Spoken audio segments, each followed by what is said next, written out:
everybody, back to the Inside Our Galaxy podcast. I'm your host, Eric Hernandez, as always. We got to talk about our two games that happened this week. One on Wednesday against FC Dallas, which was a 3-1 win at home. And then our Saturday game, which was against the Chicago Fire, a 2-1 loss. A win and a loss, a balance this week. We're going to talk about those games, give our thoughts and our opinions about those games. And of course, we have a lot of Galaxy news to talk about. A lot of things to talk about in that section. And of course, we have our preview against SKC, which will be an early preview since technically we don't play this week. We play the Saturday following. So it's a little early preview, but of course, we're going to talk about that and, have a break next week in terms of the recording and episode wise. But again, there's still a lot of things to talk about. We have some recaps to talk about and just a lot of things just to talk about in this episode. But of course, we'll get right into that. But of course, with me as always is my co-host, LA Galaxy Central. How you doing, man? Doing all right. It's been pretty decent lately. Not too good, not too bad. So it's been fine lately. I'm happy to be here. Yeah, I mean, it's okay. I mean, obviously right now, as you all can see, I'm not on the usual computer setup. I am on my phone again, which I don't know what is up with my internet. It says it's good, but it's not. It was really laggy on, at least on your end. So, I don't know what is up with my internet. So we're going to rock with the phone this week. It wasn't too bad last time when we did it. So, we're going to rock with the phone this week. But, yeah, of course. I mean, it's good to be here. I mean, week was okay. Weekend was all right. I mean, I guess the Chicago game was a little bit disappointing. Or not even a little bit, but kind of ruined the weekend a little bit. But, we'll talk about that once we get into that recap. But, I mean, overall, just a okay week, so far and an okay weekend. So, but anyways, we got a lot of things to talk about in this episode. So we got to talk about the Dallas game first, which happened last Wednesday, already a week that has already happened. So, my brain might be a little bit blurry when it comes to that game, but obviously we're going to still talk about it, give our thoughts. But yeah, of course, like I mentioned earlier, FC Dallas was a 3-1 win at home, a game where we needed to win. We needed to maximize all the points, which we did. Luckily, in that game, we got an early goal in that game. Dallas kind of came back a little bit in the first half when they got their goal, but then once the second half happened, we got another penalty. Which ended up giving us the lead. They end up getting a man down. Also, another goal kind of just sealed the deal in that game. So, obviously, a good result for that matchup and what we wanted, right? Like we said, we needed to maximize our points at home, and we did. We got the 3 points. And, I mean, obviously, you couldn't be mad about that performance. Obviously, you were happy that you got the 3 points, especially against a team that has seemingly owned us in the last 15. Obviously, this is the 16-1. But over the past 15 matchups, they seemingly owned us. But yeah, I mean, obviously, FC Dallas. What were your thoughts about that game? How'd you feel about that result that happened last week? Yeah, obviously right now it's very hard to talk about something positive considering what happened over the weekend, but we can try right here, right? And that was a very big win the Galaxy got at home, building off their Houston performance, which was pretty good. They needed to come back at home and get 3 points. And yeah, they were able to do that. We talked about this team getting off to slow starts, which we weren't very happy with. Well, that game you finally saw a really good start with Joveljic opening the scoring about 5 or 6 minutes into the game. You get off to the perfect start. You feel like you're playing well, and then Dallas gets a goal, a really well-hit goal, a really good strike. Can't really blame the defense too much there. You just got to give them credit there. We go into halftime, or we're still pushing for another goal before halftime. We draw a penalty kick. We miss a penalty kick, which was very frustrating. It's been a problem all season. Then we have a set piece that goes off the post. Then you're going into halftime. It feels pretty disappointing because you're 1-1. It felt like we could have been up by a goal or two. It feels like the game shouldn't have been tied at that point. But then the second half, our goal was to just come out and maybe try to get 3 points and try to find a way to get that second goal in. And luckily, we were able to do that. We got a 2-1 off a penalty kick, another penalty kick. Joveljic really steps up again, bearing that penalty kick, giving us the lead. And then Ricky Puig seals the deal once we were up a man. You felt like up a goal and up a man. We should close out the game at that point, and luckily we were able to. Against a team like Dallas that you said has given us a lot of problems in the past at home, it was a big 3 points to get. It's the first time since 2015 we've beaten Seattle and Dallas in the same season, which really tells you how much trouble they've given us in the past. And yeah, that was a very important 3 points to get. I was very happy with it. I was feeling confident going into the weekend, but obviously, our momentum would not continue, sadly. Yeah, obviously, boy, like once we get to Chicago, it's going to be interesting with our thoughts and our opinions on that game. But definitely for sure, when it came to Dallas, it was what we needed. Like I mentioned, you got the 3 points at home. And yeah, I mean, obviously you get the early start.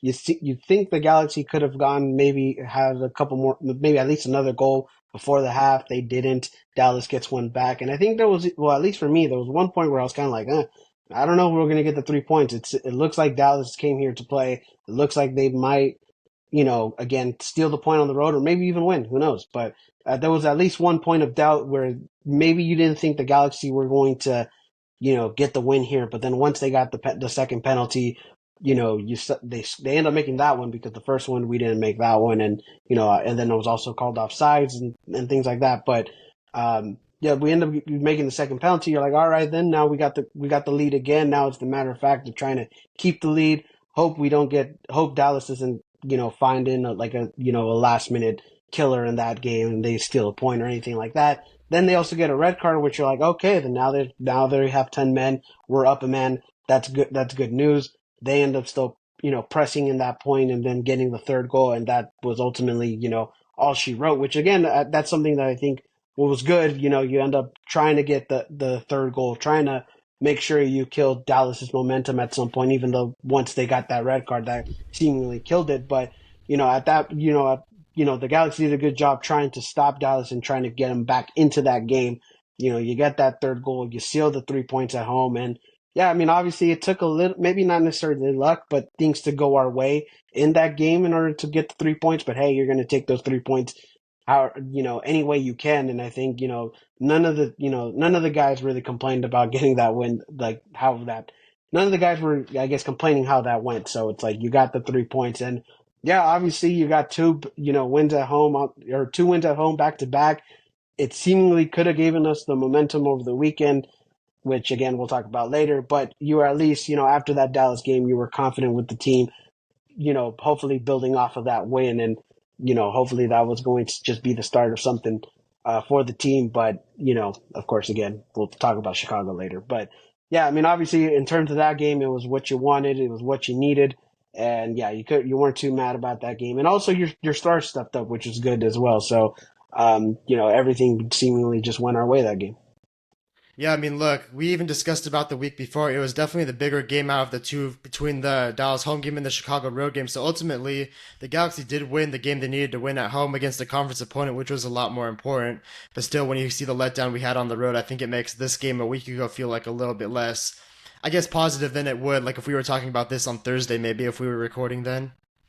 Yeah, I mean, obviously, in terms of our podcast scheduling, we did do, it would have been different if we recorded after that game, going into Chicago. But I mean, still, I mean, I don't know if it takes off the positive of that win, because I think that was what the Galaxy needed, in terms of that game. Because let's imagine we got a tie in that game, or even possibly lost that game, and then you still lost Chicago, then we would be having a much different conversation. Like I don't think that result necessarily changed, the trajectory of the Galaxy, I guess, or like it changed just their course. But, I think if you look at them at two individually different games, like that's, it's a bit different. But I don't think this necessarily killed off that win.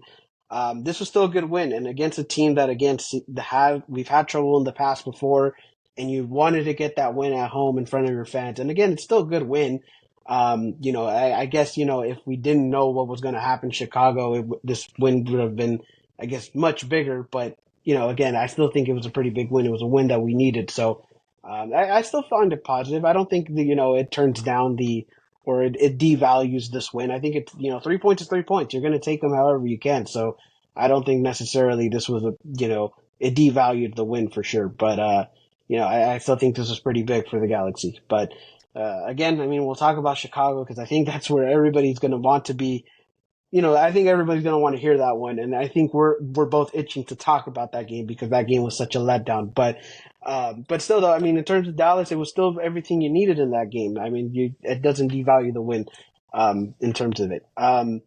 But yeah, I mean, still, it was good. But and I think in this game, you got to see some players get, some chances in this game as well because, since it was a double week, we wanted to see what was, maybe going to change from the lineup. Obviously, we saw a few, changes in the lineup as well. Got to see some players that, we haven't seen perform yet, like a Johnny Perez. But in terms of players, I guess, like, was there anybody that stood out to you or anything like that? Or before we get into a little bit of players, do you have any other thoughts about the game in general?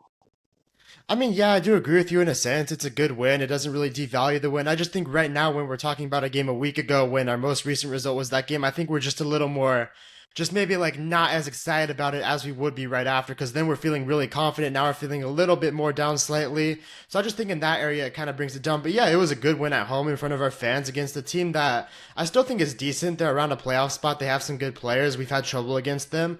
It was a win after the Houston game we really needed to get. We got it. The Galaxy played pretty well that game. They put in a good performance, and you got to be happy with it. But yeah, I mean, definitely, if we recorded like right after that game, like maybe on a Thursday, what I was trying to say is like, yeah, we'd probably feel like more energetic about it, if you know what I mean. Oh no, fair, fair. Yeah, I mean, obviously, right now, I guess in the tone, it's not really that much energetic. And also, it's been a week. It's been a week since that game has happened. So obviously, our emotions are down from that game. We're I guess kind of past from it, and moving on into the next thing, right? So yeah, I mean, I get what you're saying. So yeah, that's a fair evaluation, I guess. But I mean, yeah, in terms of players though, because like obviously we did see some players come in, have their chances, a little bit of a lineup change in this one, but we'll start off, I guess, with the defense. Anybody in the defense, I guess, that stood out to you in this game? Anybody that, in a good way, positive way? What were your thoughts about it? Yeah, the defense overall was a massive positive. The one goal that we conceded, you can say again, like it wasn't really the fault of the defense. It was just a really well hit strike that you got to give Dallas credit for. And I feel like most of the game they were really solid. No set piece goals given up, which was really good. I felt like they were in control. There was a really good understanding between the players that were in the back line. And yeah, I feel like the defense did a really good job. They played really well and they did what they had to do. Yeah, I mean, definitely, like, the defense. Yeah, I mean, obviously, when it came to that goal, like, you can't really fault them. It was just a good set up play for Dallas. Obviously, they wanted to. They still have some good players on that squad, no matter what. Like that's why we went into this game. Sure, maybe on the in the standings they're not as good as we've seen them in past like seasons, I guess. But they still got some good players in that one. Yeah, they had some players missing, but definitely they still had the pieces to go in and compete with us for sure. And I think yeah, in terms of that goal, you can't really fault too much of the defense, but at the same time, it's just like, obviously kind of sucks you still concede, but still, I think for the most part, defense played very, very solid, very well in the sense like nobody really, I guess, negatively had an impact in that game, but for sure, I mean, I guess in the defense, it was, yeah, I mean, of course, it was solid. I mean, and I don't think there's really anybody that stood out in a sense. I think in general as a whole, like it was pretty good. It was a pretty good performance for sure, but I guess you have any one player that kind of stood out to you in that defense? Like just anybody that kind of stood out? I wouldn't say so. Like you said, I think they work together really well as a unit. The only thing I would say though is on the first goal that Dallas scored, the only thing we could have done differently defensively is the center backs could have had better communication on the Dallas player because Yoshida and Neil kind of drifted off into space and they left him like a little bit of space to get the strike off. So like if one of the center backs was tighter to that attacker, like I think they would have maybe blocked the shot or made a shot a little more difficult. But still, it was a great first time hit the underside of the crossbar. So you can't really do much there. I just think they played really well as a unit. Yeah, definitely. Like as a unit, I definitely would say that they played well. In that game, and again, that one goal, like was just good from Dallas. So you can't really fault too much of the defense, but they could have done some things that could have possibly prevented it. But even then, it was a good strike by them. Um, all right. So let's talk about the midfield. Of course, you didn't have your starting midfield like normal. You had Cerrillo actually starting in this game, along with Mark Delgado and Ricky Puig in this one. But of course, obviously you got to see Ricky Puig score in this game. He's been doing his thing like he has been all season. But I mean, as a unit, I guess, how'd you feel about the midfield in this one? What were your thoughts about it? The midfield was, I'd say they were all right. They were not great, but they weren't too bad either. I think Cedillo played pretty poorly. I mean, that's a foreshadow for the next game we're going to talk about too. But he played a pretty poor game that game. Didn't play very well against his former team. I think Delgado played pretty well. He was doing his thing. He was good defensively, making some passes, which was good to see. Ricky Puig maybe a little bit quiet on the night, but also you could say he had some effective moments. Really closed out the game for us when we were up a man. That was a great solo go he had. So I mean, that was really good from him. So the midfield, I mean, I'd say Cedillo was poor, but the other guys, they're all right. I'd say they were decent. Not great, but they weren't too bad either. Yeah, I mean, definitely Ricky Puig needs to, came up when he needed to, right? I mean, yeah, sure, it probably wasn't, it was kind of a little quiet, but still, though, Ricky Puig came up when we needed him most, right? So, yeah, I mean, obviously he's going to keep doing his thing. But yeah, I mean, the midfield did okay. Yeah, I think Sergio to me was kind of the standout of like, he didn't perform as well as I thought he would, and especially against his former team, and I guess it just depends on when a player goes against a former team. That's kind of like it can either go really good or it can either go really bad. And I think this was, and I don't even think it went really bad for Cedillo, but he definitely had his trouble going up against Dallas. And yeah, I mean, Cedillo did not have that great of a game. And again, it's a foreshadow for the for the next game that we're going to recap. But yeah, Cedillo in this one didn't look that good. He didn't look he was turning over the ball a lot. I felt like in this game, and didn't look like I don't know. He just had his trouble in this one, and I don't normally you don't kind of expect that from Sadio. And again, this was a game where he needed to, I guess, step up because Brugman, at this point we didn't know what happened to Brugman, but Brugman was injured or is injured, was out for this week.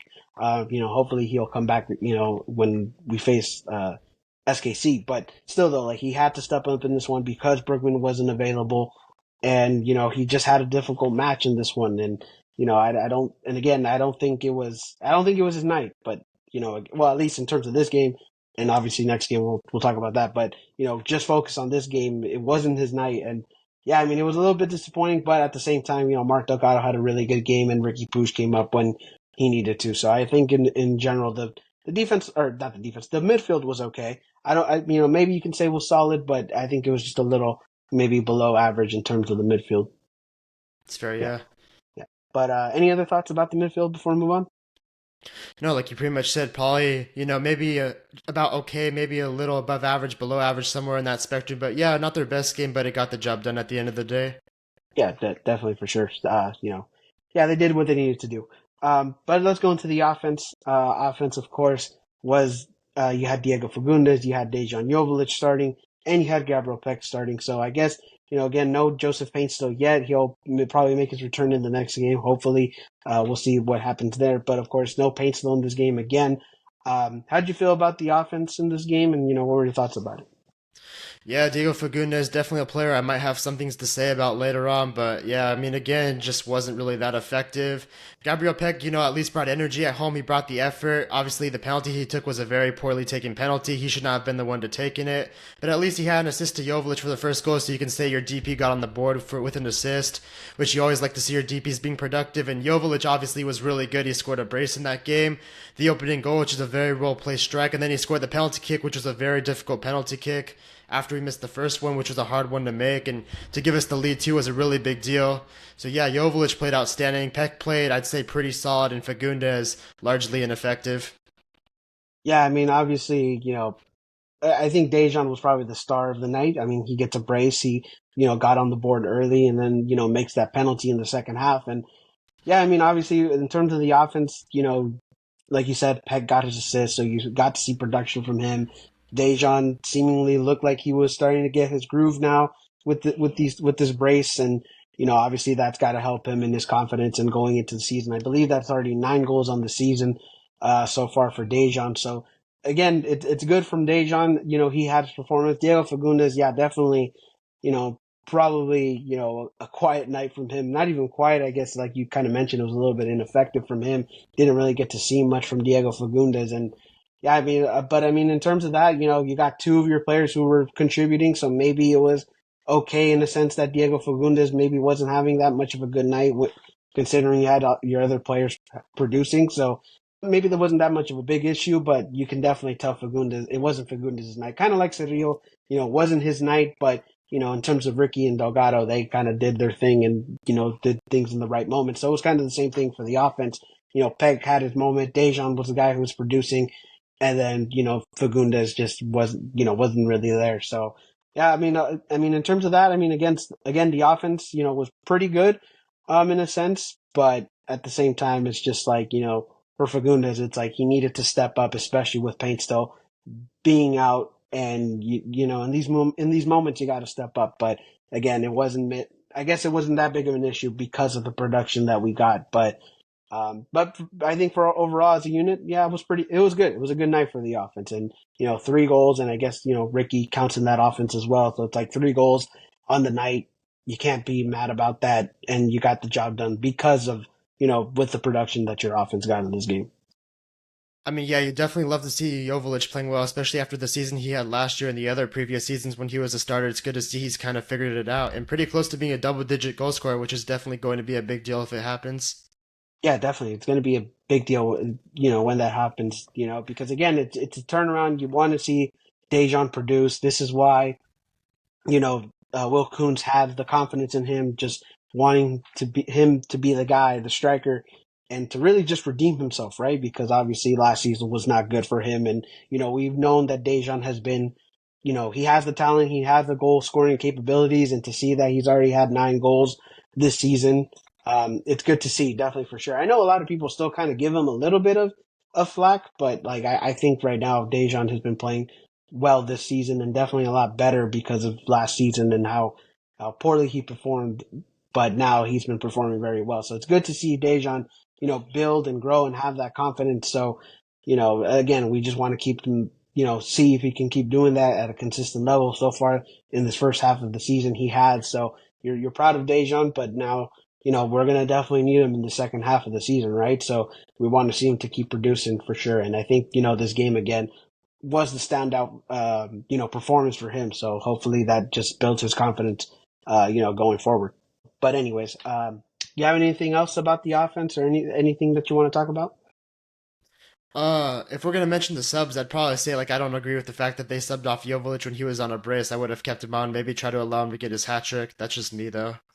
Yeah, I mean that was very and especially early on too. Like I think it was also the same thing. Like probably around the actually I don't even remember, but it felt very early on when they 70th took him minute, out. maybe 74th, Yeah, I around was there. trying to think if it was like in the 70th minute, maybe like yeah, probably like around the 70th minute. So yeah, I mean, I guess it was just sort of just where the game was at that point. But I don't know. Yeah, it was very interesting. But of course, he ended up getting his brace. So yeah, very interesting that you took him off. I guess very early on, but it is what it is, I guess. But speaking of the subs, anything else from the subs that I guess kind of stood out to you? How'd you feel about the adjustments that were made in that game?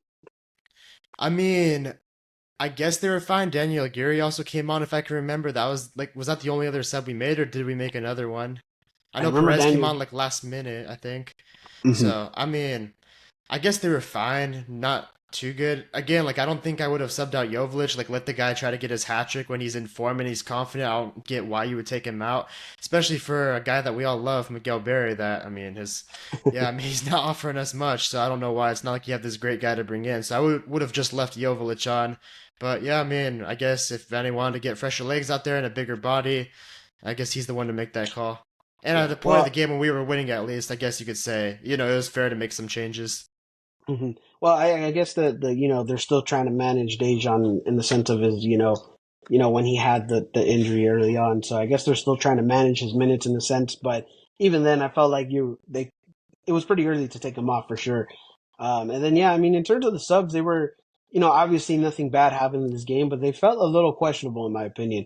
When Daniel Aguirre came on, he was also came on pretty early, and at the time I was like, you kind of need to put Brugman in. But well, this was before like I knew he was injured, but I was like, you kind of need to put Brugman in because there was a point in the game where it was like, we weren't really breaking Dallas that much. We needed somebody to break the lines, and there wasn't anybody to do that. Obviously, Brugman couldn't do that because he wasn't available, but still though, it was just that once they put Daniel Aguirre, it was just like okay, like what are we doing here? And then Johnny Perez, I think, was the probably the standout of the in terms of the subs because of what he did in like the last like 10 minutes or whatever whatever he did in the time that he had to the point where he obviously got the start in the Chicago game, which we'll talk about. But still, though, Johnny Perez at least had a good showing. We've kind of seen him have these sparks and these little sparks that he's had these chances in. So like obviously a lot of people want to see more Johnny Perez, and I think even Greg Van even said that he was going to get minutes and have his moments with Paint still being out and things like that, right? So we wanted to see more Johnny Perez, and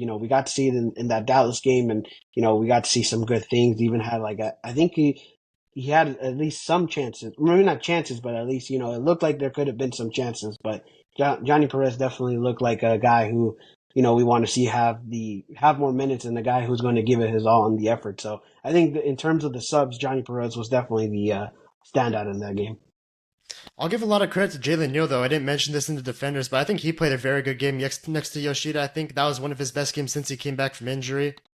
Oh yeah, definitely. I didn't even know how we passed up on Jalen Neal, but yeah, definitely for sure Jalen Neal had a good game in this one. Which again, we're still kind of managing his minutes, but I feel like so far with the games that he's played, he's been playing very solid. So I think I was about to say Dejan. I think Jalen so far at least looks looks good right now in terms of him coming back from his injury, but definitely for sure this was the game where he played well, and I think he played the whole game, right? So it's like that's a good thing to see as well that he's been playing, full games. We're not limiting him too much. Obviously, like he's kind of been in the rotation of center backs in these past couple weeks, but definitely for sure.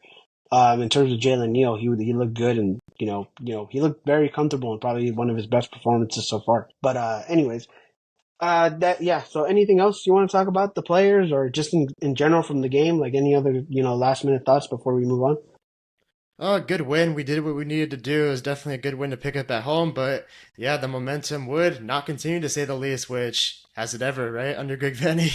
Yeah. I mean, obviously, to close it off, great win for the Galaxy. Much needed win that against Dallas. So it's like definitely for sure, great win. And like you mentioned, like going in, if we would have recorded this on last Thursday, we would have been so energetic, so happy about going into Chicago, a Chicago team that had at the time hadn't won since like early April, and we're like, yes, we have the momentum. Like this should be the chance that we get 3 wins in a row, right? But obviously, there's a curse when it comes to these when having after getting two wins in a row and going to play that third game. So this is a good transition to go into Chicago, the game that everybody wants to hear our thoughts about. So like we mentioned early on, it was a 2-1 loss against Chicago. um, a game where I felt like everybody and their mama felt like we were going to win that game or at least have a good chance to get 3 wins in a row. Even Dejan even said after the Dallas game, it's like, he felt very confident in getting that third win. And that was not the case. We get an early goal with a handball. We got an early penalty, which we made, which was a good thing. But again, Chicago managed to win at home and their first win in, I believe, in like I said, early April, and I think it was like 10 games at this point where they hadn't won a game. So it's like, yeah, I mean, we felt like we had the momentum. We felt like we could have gotten the 3 points in that one, and we absolutely stunk that game. So yeah, I mean, what were your thoughts about that game? Obviously, it was pretty much of a big disappointment. But what are your thoughts about that 2-1 loss in Chicago? Yeah, there's a lot to say, and I think we should take it slowly, honestly. And I'll just start off by saying that, after the Sporting Kansas City game, we were very positive. We said it was a needle mover in the right direction. We felt very good about it. It's a step in the right direction. Well, I think right here, honestly, we got to be critical. If we're going to be happy in that moment when things aren't going right, we also have to be critical. And I think this game is a step in the wrong direction, just quite simply. You had a chance to win 3 games in a row for the first time in 4 years, which, by the way, since 2021, I believe every single team in the league has had one 3 game winning streak. Every team but us. We're the only team not to do that. And people like to say, oh, the Vanny curse. It's funny, but like, let's be honest what it is. It's a mental hurdle, and Greg Vanny cannot get over his mental hurdles at all. He's a mentally just weak manager, dude. Something's in the way. Something doesn't go right. This man is not capable of getting over it. I'm sorry. Until he proves that he is not capable of getting over it.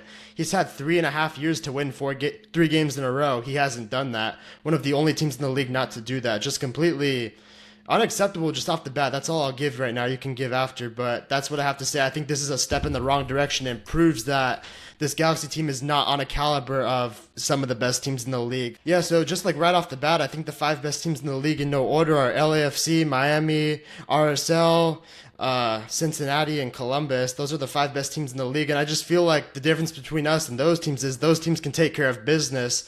Like a lot of those teams have played Chicago this year. Salt Lake beat them 4-0, Columbus beat them 3-1, Cincinnati beat them 2-1, and those teams are able to take care of business and don't make the mistakes that we do and have the errors that we do and have these just hurdles that we have, and they just know how to get over the hump, and we don't, honestly. We just don't.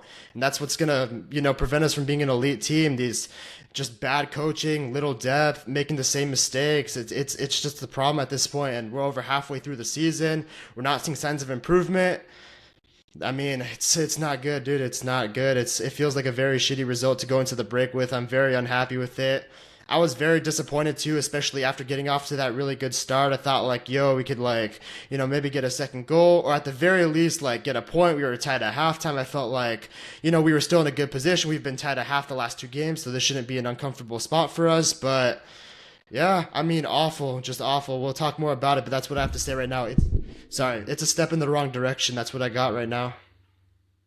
I don't know how I feel about saying it's the step in the wrong direction, but I get what you're saying. Like I feel like like you said, like when we talked about the needle mover games like SKC, maybe even like the Seattle game, hell, you could even say this FC Dallas game probably was a little bit of a needle mover, right? Like, and I think, in a sense, this did kind of feel like a step back in the wrong direction or a step, just the wrong, going the wrong direction. But I don't necessarily think in a whole, it's like going to change the trajectory of our season. Like that's how I feel about it. But 100%, this was a very disappointing loss. Like, I mean, and again, it's like you can call it a Greg Vanny curse. I kind of joke around and say like, this is the Greg Vanny curse. Like, we're never, like who knows if this is ever going to get broken, right? But in a sense, it's just like it sucks not knowing that like you can't get that third win, right? And again, when you talk about elite teams, when you talk about title contenders, when you talk about even supporter shield contenders, it's like you have to win like a substantial amount, like to be those contenders, right? And like you can even look at it differently.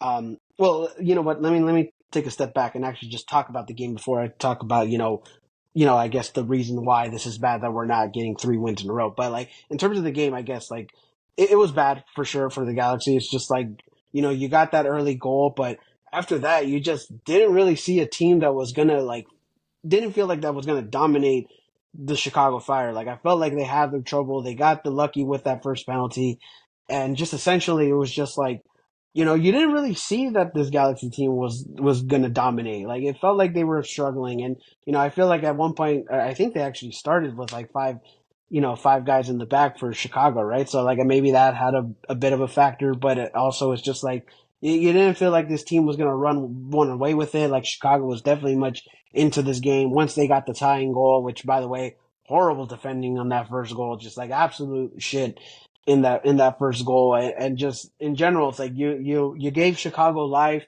They wanted it felt like Chicago wanted this more than anybody, and they should have wanted this more than anybody. They hadn't won in such a long time. They were at home. They were going up against, I guess, statistically and like on the table side, like one of the best teams in the league. It's like if you wanted to beat that LA Galaxy team, that would have been, again, give, the guys in Chicago definitely some hope and maybe even some momentum. But like, yeah, it didn't feel like the Galaxy were there to really, they just did not play good. I think managing the game wise for Greg Vanny was terrible as well. The way that he approached that game was bad, and just in general, the adjustments that he did was just terrible. And yeah, like I mean, just in general for the game, it was just like yeah, like it was just terrible. Like you can even like I don't want to even say like this wasn't our night or anything. It's like no, like this should have been a game where you could have gotten the 3 points. If we got in a tie, yes, we would have been disappointed. But you're like, hey, you get a point on the road. It's nothing too bad. But and I guess even in a sense, it's like you lose on the road. It's like it happens. Losing on the road or getting a result on the road is tough. But this is a game approaching it. You could have been like, yeah, like we needed to get some points in this one, and the Galaxy just blew it on a squad on like player standpoint, on a technical staff point. I felt like just in general this was a bad performance for the Galaxy, and yeah, I mean I don't know. Like again, I have some more thoughts just in general about not getting 3 wins in a row, but in terms of the game, and I'll let you speak just your thoughts about the game. But yeah, it was just terrible. It was just terrible from top to bottom. Yeah, I pretty much agree with everything you said, and that's my big issue. Is it just feels like a lot more than a loss. Just like that Kansas City game felt like more of a win because we finally won a game when we conceded the first goal, and that was going to help us the rest of the season. This feels like more of a loss because like you still can't get 3 wins in a row. Like if you can't get 3 wins in a row against a team that's almost bottom of the Eastern Conference, hasn't won in 9 games, is playing terrible home and away, is missing its DP player, by the way, who's one of the highest paid players in the league. Well, then you got to ask yourself, like, whenever are you going to win 3 games in a row? Like, I don't feel like giving Greg Vanny the benefit of the doubt because if he plays a tough opponent, we're going to say, oh, he played strong competition. If we play weak competition, we're going to say, oh, they were desperate to win, which is true. But at a certain point, dude, you have to get this done. You have to get over the line. And like I mentioned earlier, you could say the Vanny curse, this and that. And yeah, I mean, you could say it's kind of funny, but ultimately it's a mental hurdle. It's a mental hurdle he cannot get over. And I just feel like as the season's gone on, Greg Vanney's the type of coach that I don't think is going to elevate our team to the next level. I think Will Kuntz and the LA Galaxy front office have done an outstanding job bringing in guys like Yamane, Payne Sopek, making Jovic, kind of revitalize. They've done an outstanding job, but Greg Vanney, in my opinion, is not getting the best out of this team. This is just another example of that, in my opinion. And yeah, I mean, just very poor, honestly. Like I said, it feels like more than just a loss. It feels like a reflection of our flaws this season coming into one game. And yeah, I mean, you can't get 3 wins in a row there. It's not looking good, honestly, right? It's not looking pretty good. And you got to be very disappointed about that. Definitely very disappointed. It felt like a very embarrassing defeat, a very preventable defeat, too. Feels like we gifted Chicago their goals, which we'll talk about the players, of course, but yeah, I mean, yeah, you even said it too. The adjustments were an absolute joke from Greg Vanney. I mean, what the actual fuck was he doing there? And some of the lineups too, like the old Cassidy thing, and even still, this part of the season is ridiculous. It's bad, dude. It's bad. It's a bad way to go into the break, and I want to see the team come pissed off at home against Kansas City, and they better, come ready to play that game. Oh yeah, definitely for sure. Like I hope they just I hope this definitely like motivates the team in a sense because like and it should because it's like you this is a game where they felt confident too. And like I said, Dejan even said like that they felt like they were gonna get that third win and they stunk it, right? So like if I'm the players, I'd be pissed off that result happened. So I'm hoping they are. But this is what I was gonna say though earlier in terms of the three wins thing. Because obviously like this separates us from being a title contender and the Shield and the Supporter Shield contender. Because again, let's start off with the Supporter Shield. You got to win games. Like you got to keep up with the points. You have to run away with it, and you're not going to run away with being the top of the whole league if you don't get these instances of 3 wins in a row. Now, obviously, I'm not saying like they got to go on an insane win streak, but you got to maximize your points, right? So it's like this loss kind of just it doesn't make you a Supporter Shield contender. So it's like if you lose games like this, that's not going to help you at all whatsoever. So you can, I don't want to say kiss it goodbye, but at least, this ain't gonna convince you that you're the Supporter Shield contender. So that's number one. And then in terms of the MLS Cup contender, it's like the playoffs, right? It's like you got to win more than 2 games in order to make the MLS Cup, right? And now, obviously, like whether this team is an MLS Cup contender or even if we have a shot, like that's a whole different story. But like, if you want to be an MLS Cup contender, if you want to go and chase the silverware, you got to win more than 2 games. You got to get 3 games, whether it's and again, also expanded playoffs with the whole bullshit round, 3 game series thing in the first round or whatever. It's like, so even if the Galaxy somehow managed to get top of the West, gets the bye, you still got to win 3 games. You got to win the Western Conference semifinal. You got to win the Western Conference final and then MLS Cup. So it's like, if the Galaxy can't win 3 games, it's like, what makes you think they're going to be able to do it in the playoffs or try to win a cup like that? Like, I just don't think that doesn't make them an MLS Cup contender if you don't win 3 games in a row. And again, I'm not saying they got to do it every single time or anything like that, but if you do it once or maybe even a couple times during the season, it's like, okay, it's like that gives you more of a hope of that they can be a contender. And we've seen other teams already do that in this season, and the Galaxy haven't. So that makes it just like not confident that you're a contender. I think this team can still make the playoffs.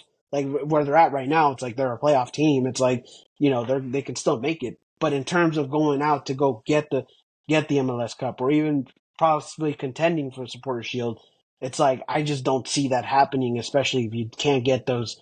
And again, it's like obviously it's like if you go on you can go on some streaks, but it's like still if you get that third win in a row, that changes it completely. That gives you a little more faith, a little bit more hope, and that also gives more momentum to the team and the players, right? And so obviously, I don't know what's up with Greg Vanney. Again, you can call it a curse. You can just call it weak from him and just not being able to, get it done. And yeah, I mean, obviously it's a shame. And as of right now, I think that like in terms of it being a step back, I don't think it's like affecting the season, but it definitely affects how you look at into the playoffs and even in the Supporter Shield. That's what I'll say for sure in terms of like that's how like it changes the outlook of the team if you get what I mean.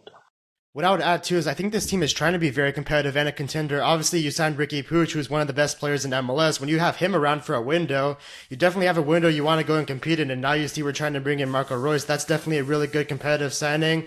You spend over like $10 million on 2 different wingers. That's a really big deal to try to take that step to the next level. You brought in Yamane, you brought in Brugman, you made some of these trades last season. So I think this Galaxy team does have the mindset they're trying to be very competitive, but what I would just say is just as the season has gone on, I think Greg Vanney, I'm starting to think that he's not going to be a coach that's going to take us to the next level.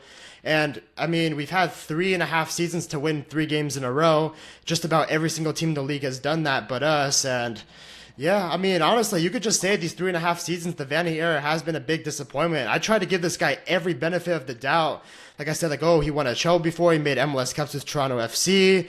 Like, we had Chris Klein here, we had bad front office, but it feels like even right now, when some of those distractions are out of the way and we brought in some of these better pieces to help elevate our team, he's just not maximizing the roster right now. And I think that's also very frustrating to me.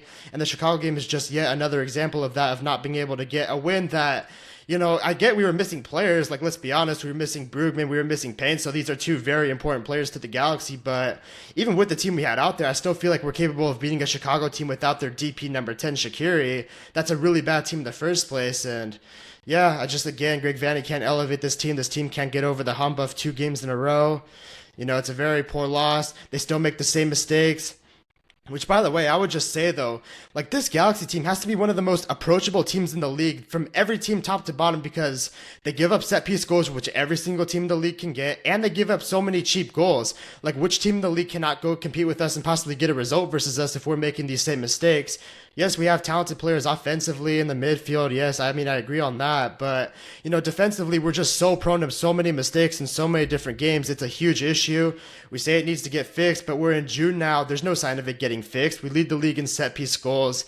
I mean, you saw the 2 goals we gave up in Chicago. It was an absolute joke. It was like an AYSO team giving up goals, really. And yeah, it's just about that team going to the next level and really going into that elite class of teams, which they're trying to be. I think that's why the loss is so frustrating to me.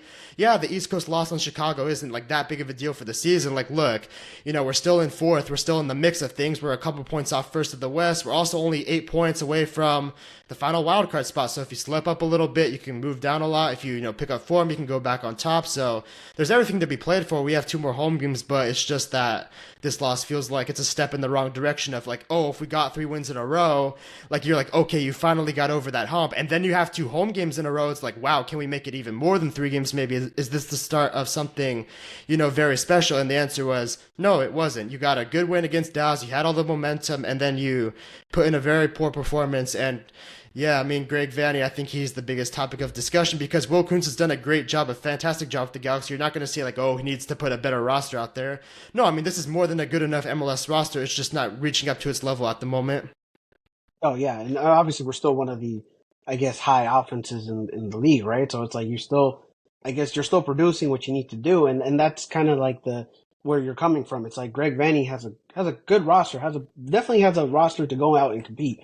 And this was a game where it just didn't look like they were out competing. Like, and again, like you mentioned, we had some players out, and yes, those are reasonable, I guess maybe not excuses, but reasonable things to look into it. But at the same time, we had a roster enough to go out and win the game, or at least go out and try to get those 3 points. And it's like, yeah, again, it's disappointing, obviously. Like, and I've always said this, in the start of the season, like, Greg Vanney's on the hot seat. He's still fighting for his job. This is the last year of his contract. They're gonna play it out till the end of it. And I think, this loss is not gonna help him if he wants to keep this job, right? And if he wants to keep, just keep being the head coach of the LA Galaxy, which is, I think any coach, in MLS would want to be, right? Anybody would want to be, the coach of the LA Galaxy. And I'm pretty sure Greg Vanney still wants to be here and still wants to, fulfill his project. But again, when you see losses like this and you're seeing that you're not winning 3 games in a row, that's not helping your case. And again,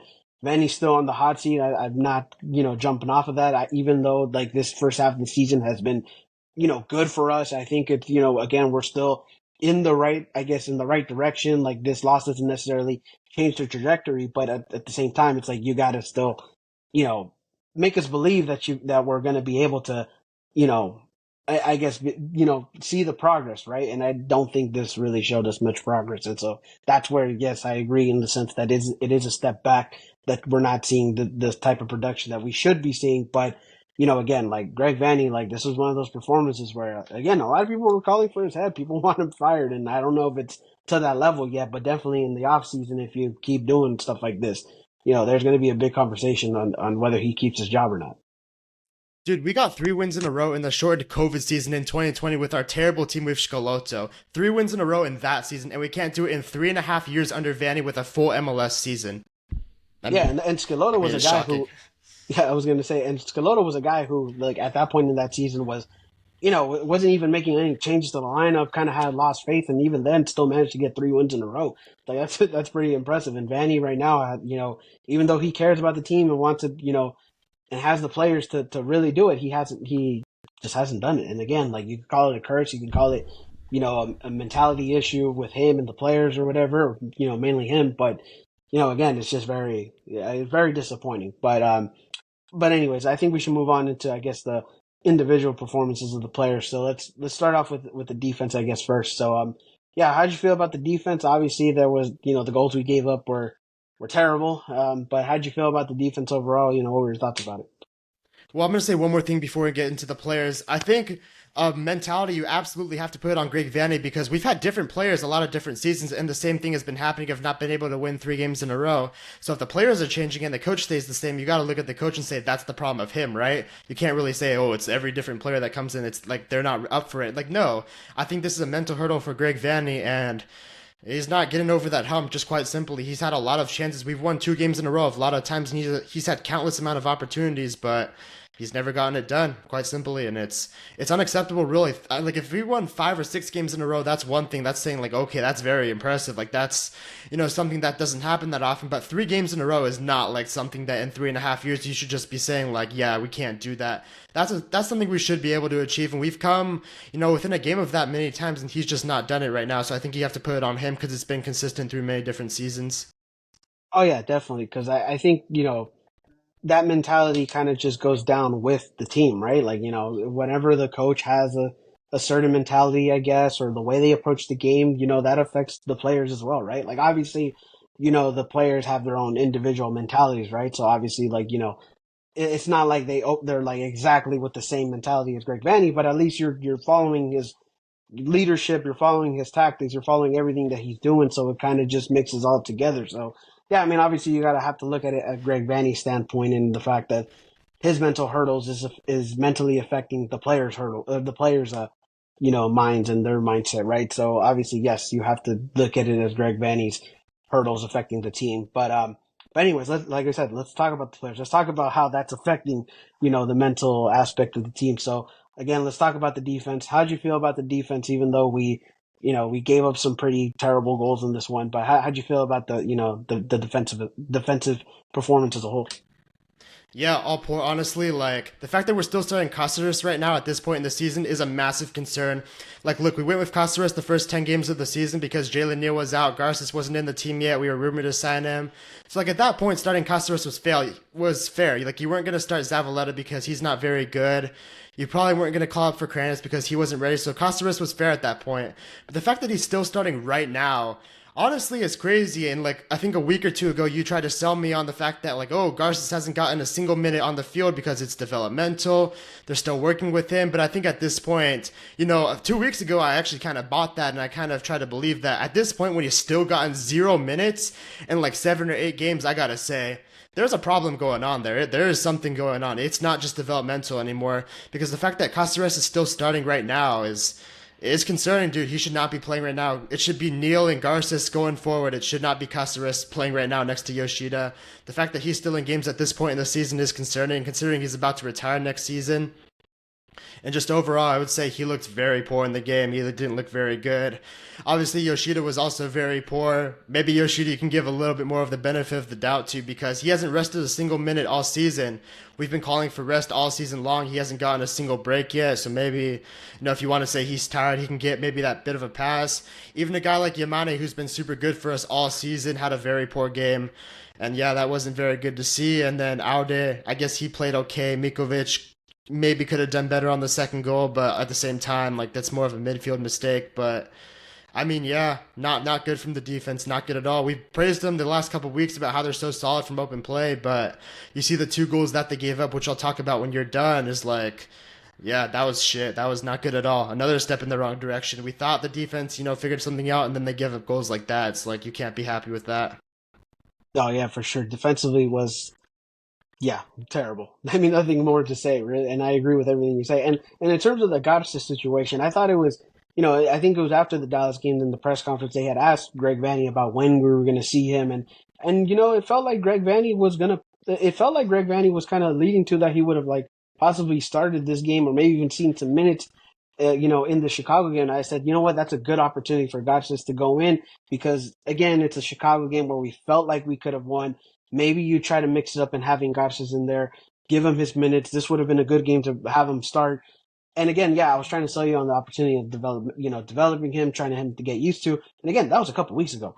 That was a little bit more reasonable. Now was like a point where it's like, okay, this is where we got to see him start getting some minutes. And again, I even said it like a couple weeks ago. I was like, yeah, it's like sure we're trying to get him used to him being in the United States, him getting used to the league, but at the same time, he's not going to get used to it if he doesn't get minutes.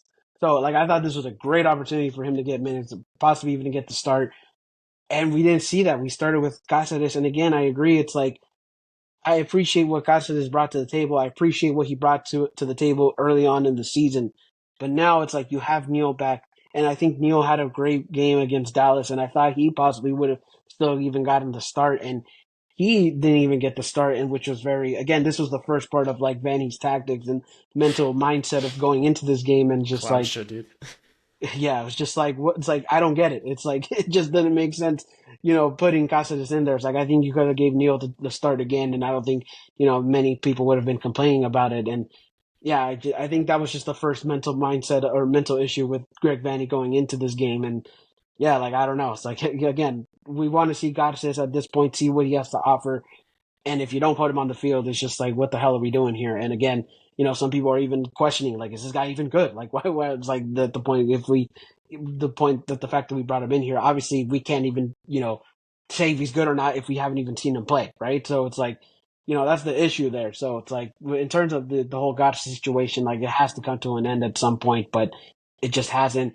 And yeah, I mean, just in general, just, bad defensive game. I mean, Yoshida did not have a great game. And again, like you said, the benefit of the doubt of him, possibly just playing every single game at this point. But yeah, we just, it's very, very much a step in the wrong direction in terms of the defense. And yeah, I mean, I don't know. It's like you can't, there's no other way to say it. It's just like, it was just terrible. We could honestly make a whole episode about what Vanny got wrong this game if we wanted to. Like, that's how much he really did screw up. Yeah, I mean that was just number one, right? That was number one in terms of this game, of the whole Gotcha situation. Which again, I have more of what he did wrong in this game, and again, you There's a even lot. have your yeah. There's a lot in here, but yeah, I mean obviously defense just was terrible. But you have any other points about the defense before we move on?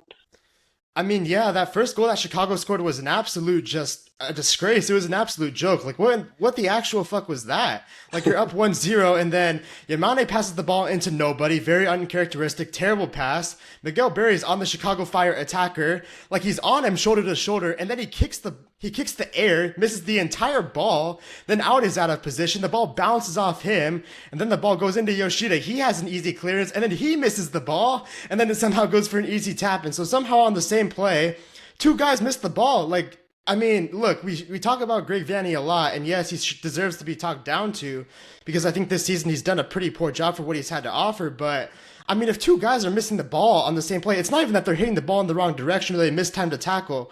They're just outright kicking the air. If you're just missing the ball, it's like, what can you really do? Miguel Berry has a swing and a miss. Yoshida has a swing and a miss. Aude is all over the place. I mean, where is Cáceres? I mean, he's not even in the play. And then it just leads to an easy tap. And I mean, I mean, my God, I've praised the defense so much the last couple of weeks, but that was inexcusable, quite honestly. Yeah, I mean obviously there's just no other way to put it. Just bad defending overall. And again, it's like yeah, it's like obviously we this is the mainly on Greg Vanny, but obviously we got to give our criticism to the players too, right? Like they just did not play a good game, and I think again when it comes to Greg Vanny's mental issues, it really affected the team's mental issues because there's just no way like that. Like again, our defense has been playing okay so far this season, but it's like how do you go it's just like how do you put a performance up like this? It just doesn't make any sense, and against a Chicago team like this. And again, you know what, I'll just say, in a sense, I don't want to give Chicago complete credit, but again, give them some credit for wanting to win this game more than we did, I guess, right? So it's like you got to give them a little bit of credit for that, and they showed up to play. And again, this was just this was a game where just again like the Galaxy just shot themselves in the foot in this one and just terrible defending. We can't clear a ball for the life of us in that game. So it's just like yeah, just terrible from that goal and again the second goal as well. We kind of turned. I think believe we turned over the ball in that second goal and just absolutely just again, you know, again another goal where it could have been prevented and it wasn't. And yeah, I mean obviously just terrible defending and just again it's the again there's a lot of things we can go on in this game and like you said it could be its own episode really, but just to make it short and sweet, it was just terrible. It just really was. You want to know what's crazy is our defense was terrible, and yet the two worst players on our team weren't even in defense. That really is like wow. I mean, Yeah, I mean, yeah, our two worst players wasn't in defense, right? So it's just like, yeah, definitely for sure. Just again, very disappointing. But yeah, I mean, again, we got to move on because there's a lot of more disappointment that we got to that we got to talk about in this game. So I guess we'll just leave off the defense in that one. So let's talk about the midfield again. Same thing as Wednesday. You had Sergio starting because Brugman was out. You had Mark Delgado and you had Ricky Puig. Ricky Puig scores a penalty. That's probably the only good thing on the night that he had for him. And though I will say Ricky Puig just again like seemingly probably was the only guy who wanted it more than anybody to win this game, right? So it mm, looked like he was probably the only one that maybe looked like he came to play, but just in general, in the midfield wasn't that great. Cedrillo had a bad night, was not there, probably worse than Dallas, and again, just an issue with the turnovers and everything. And so, yeah, I mean, the midfield, but again, didn't offer much either. But what were your thoughts about the midfield? How'd you feel about that one? I mean, yeah, to say Cerrillo had a bad night would be an understatement. Honestly, he had a terrible night. He was absolutely dreadful all night. Like, think about it this way. If you're a center defensive midfielder and on the ball, like when you're on it, you turn the ball over constantly. Not only do you turn the ball over, you turn the ball over in extremely dangerous areas where the opponent can capitalize on. He had a ton of turnovers these last couple of games. They didn't always result in goals, but they were very bad turnovers. Surreal's that type of midfielder that a coach would just say, like, hey, you cannot ever turn the ball over, and that's where he turns the ball over. And on top of that, on the ball, he's been really bad. He's turning it over. Defensively, he's offering nothing for us. He's not putting in tackles. He's not staying in his position. So, if on the ball he's turning it over and defensively he's not really being any sort of a presence for us, well, then you got to ask the question, what is he doing on the field at that point? Like, look, Brigman was injured. I mean, yeah, Cedillo probably should have been the guy in, but if he's just playing that bad, I mean, at a certain point, you got to take him off if he's a liability like that. So, I mean, he was absolutely dreadful. To say he had a bad game would be, not harsh enough, honestly. Delgado, you could say, I mean, he was poor too, but was a little bit better. At least, the work defensively was there. But again, I felt like a lot of his passes were off, and he took too long on the ball sometimes, had some turnovers too that were costly. But, like, at least, was a more of a presence defensively. And yeah, Ricky Puig was outside the penalty kick, largely ineffective. But I mean, to be fair to him, if we're gonna give Yoshida the benefit of the doubt, you could say the same about him. Like, Ricky Puig is a playmaker, and who did he really have to playmake for there out there? Like, Peck, I mean, he wasn't that effective. Miguel Berry, I mean, we might as well just had 10 men on the field at that point. And then Jonathan Perez was probably, you said Ricky Puig, was the one who wanted to win. I think he was the best player in our whole team that night. So, I mean, you want to give Ricky Puig the benefit of the doubt. He didn't really have anything going for him up top. In the midfield, his defensive midfielders were turning the ball over left, right, and center. His attackers weren't doing shit for him. So, Ricky Puig was just kind of left out to dry a little bit, and there's not really much he could have done. Yeah, I mean, and going back to Cerrillo, I think again this was a moment for him to step up. Right, this was one where we wanted to see him I guess elevate, because we talk about depth, right? And I think Sergio is still a good depth piece, but this is one where you have to show why he's a good depth piece. And I think in terms of the Dallas game, in terms of Chicago game, this was one where he just didn't show it at all. Like he didn't show what he had to offer. And again, this was just a bad week for Sergio in a week where we needed him to step up. Sure, the Dallas game wasn't much of an issue because again we won that game. We saw other players produce in that game, and ultimately just that we got the 3 points, right? So but in this game, it was one where, again, he still needed to step up. And again, the turnover game, and I always say with the turnovers, like if you turn over the ball, you're going to lose that game. It's like you can't just keep giving the ball away just so easily, or just in general, you just can't keep giving the ball, right? So I think for Sergio, this was one where he needs to show to step up and to show why he's a valuable asset, which again he still is. Not to downplay on him, but again, it didn't really help him in that sense, right? So Sergio again, just not a good week for him.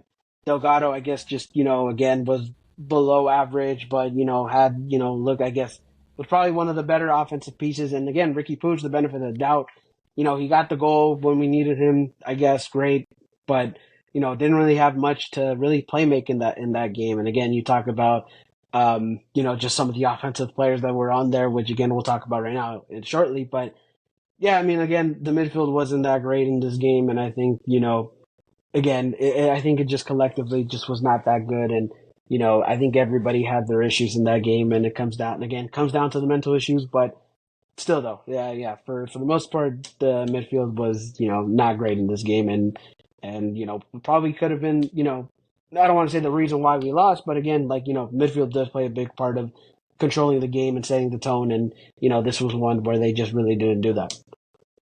But yeah, do you have any other thoughts about the midfield before we move on to the offense? No, I think that would pretty much do it. All right, then let's move on to the offense, which again you kind of already alluded to, but we had Gabriel Peck in this one. You had Johnny Perez getting his first start of the season, and I don't know if that's his first start with the Galaxy in general. I could be wrong, but again, he gets his first start in the season at least. And then you had Miguel Berry starting, which again, this is number two of the issues with Greg Vanney in terms of his mental issues and the mistakes that he did in this game is why would you put on Miguel Berry with Dejan Joveljic coming in from a brace, getting 2 goals from the Dallas game? Like, it just did not make any sense for him to start. And again, I understand that they're still managing the knock that he had early on in the season, but this was a game where you needed you needed your offensive weapons. And again, I don't know what was the reasoning behind Miguel Berry. And again, I've seen, I think it was the Minnesota game. I was like, okay, I understand why you put Miguel Berry in the start of that game because of the time of Dejan Joveljic, but this was one where it's just like no reason he should have been starting. But I don't know. Just again, number two on the list of mistakes that Greg Vanney did in this game. But how'd you feel about the offense? Of course, we only got 1 goal off the penalty, but how'd you feel about the offense in this game? What were your thoughts about the just in general the unit? Yeah, Johnny Perez, best Galaxy player on the field, man of the match for the Galaxy. It's not really saying much considering how the team played, but I think he was the best Galaxy player on the field. You said Ricky Pooch looked like the only one he wanted to win.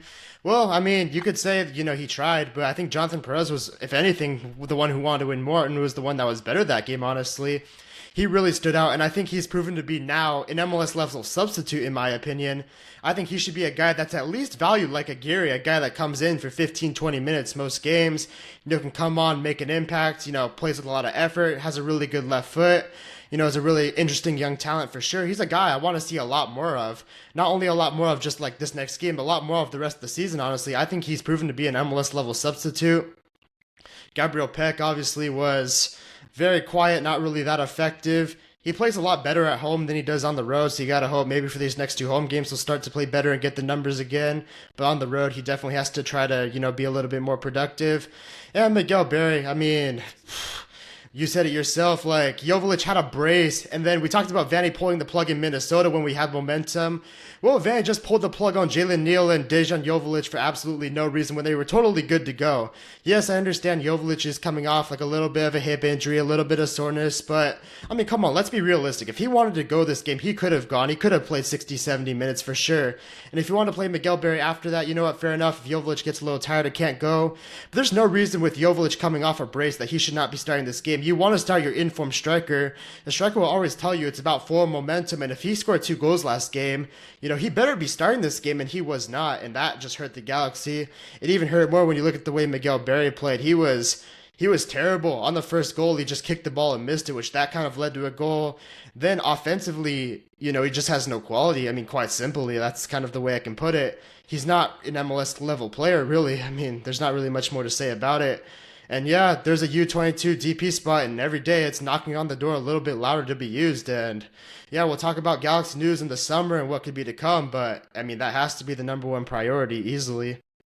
Yeah, definitely for sure. Backup striker has to be that number one priority, and it seems to be the number one priority since the start of the season, right? So, yeah, I mean, obviously, it just doesn't make sense to put Miguel Berry in. I think it's just like, again, you had Dejan coming in with a brace, and you pull the plug on that. It makes no sense, and let's not also just forget the fact that he's managing his time and recovering and things like that. It's just like you have a break after this game. Like you're gonna go 2 weeks without playing, or well, at least in the second week you're gonna have a game, but like in almost like 2 weeks to have rest time, which again, this is a great break to have for the Galaxy considering we're in the middle of the season. It's a good break to have to go start the second half of the season. But again, it's like you had a break.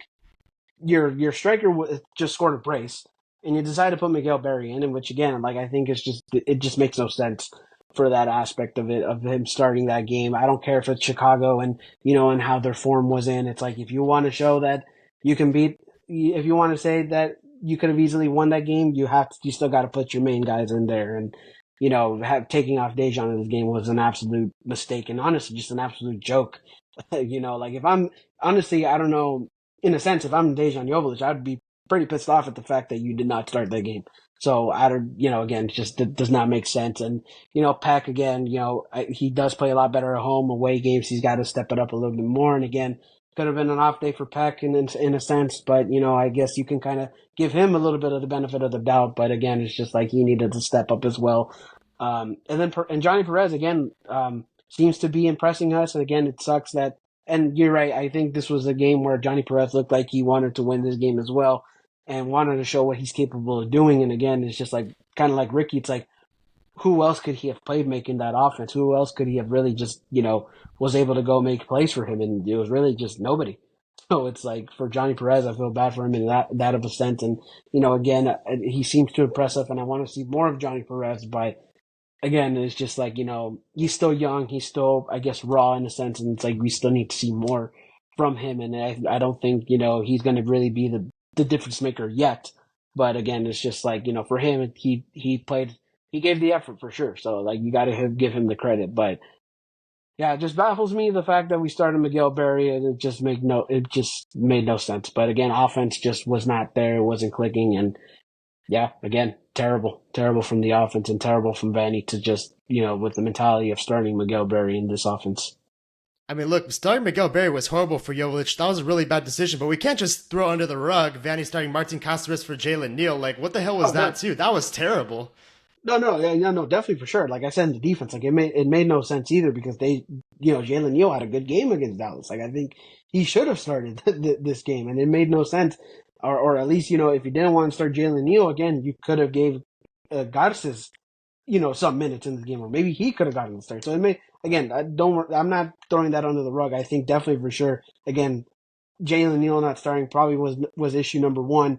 And issue number two was not starting Dejan Joveljic in this game. So like obviously we're down to the first two things of what went wrong in this game for Greg Vanny. And again, like I'm not trying to sweep that under the rug, but for sure, like still though, like I feel like again, like with Dejan having two goals, like why would you not start him again, even if you're managing his minutes? It just does not make sense whatsoever. And again, for Jalen Neal, again, it does not make sense for him either. But I think it was just more shocking for not to start Dejan Joveljic in this game, and that's what I'm just trying to say. But for sure, definitely, both of those were issues that definitely made this loss or affected this this performance, right? So not putting that under the rug for sure, but in terms of the offense, in terms of how we went into that one, was not good whatsoever.